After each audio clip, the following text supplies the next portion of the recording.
Gabi mga katongit, mga idol. Ito na pala yung part 28 ng pagtuturo natin sa tongit. Paki-like and share po, paki-subscribe na rin po at huwag kalimutan pindutin ang notification bell para lagi kayong updated tuwing lagi ako may bagong video. Paki-follow na rin po sa Facebook page ko, Budoy Costello. Balik po tayo sa mga joker, mga idol. Ito po. Base po to sa mga nakalaro ko nung araw, mga idol, no?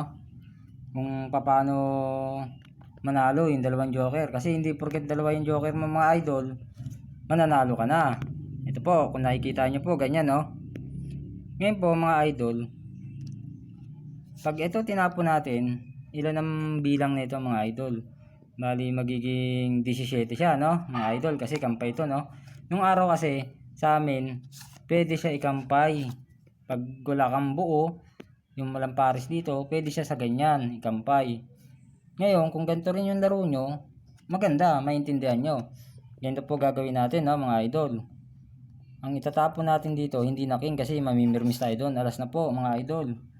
Ngayon, bali, kampay itong king dito. Di naging 18 bilang, tumaas ng isa. Okay lang po yan, mga idol, kasi 1 point lang ang itinaas niya. Ang malaga, hindi makakatsaw yung kalaban natin. Yan yung dinidepensa natin, no, mga idol, no. Kaya, pag ikot niyan, kailangan, mga idol, bago tayo mag-draw, dalawang ikot.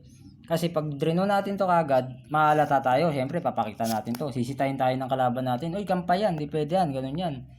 Magkakaroon ng bulilyaso dyan. Kaya ang gagawin natin, dalawang ikot bago tayo mag-draw. Ganun po, mga idol. Ngayon, pag nasilip pa rin nila, oh, kampay yan, sabihin mo, ikabubunot ko lang eh. Ganun po ang idol, yung diskarte. Kaya nga sabi ko sa inyo, Antong, itlaro may utak yan. Kaya sana may natutunan kayo. Hanggang dito na lang.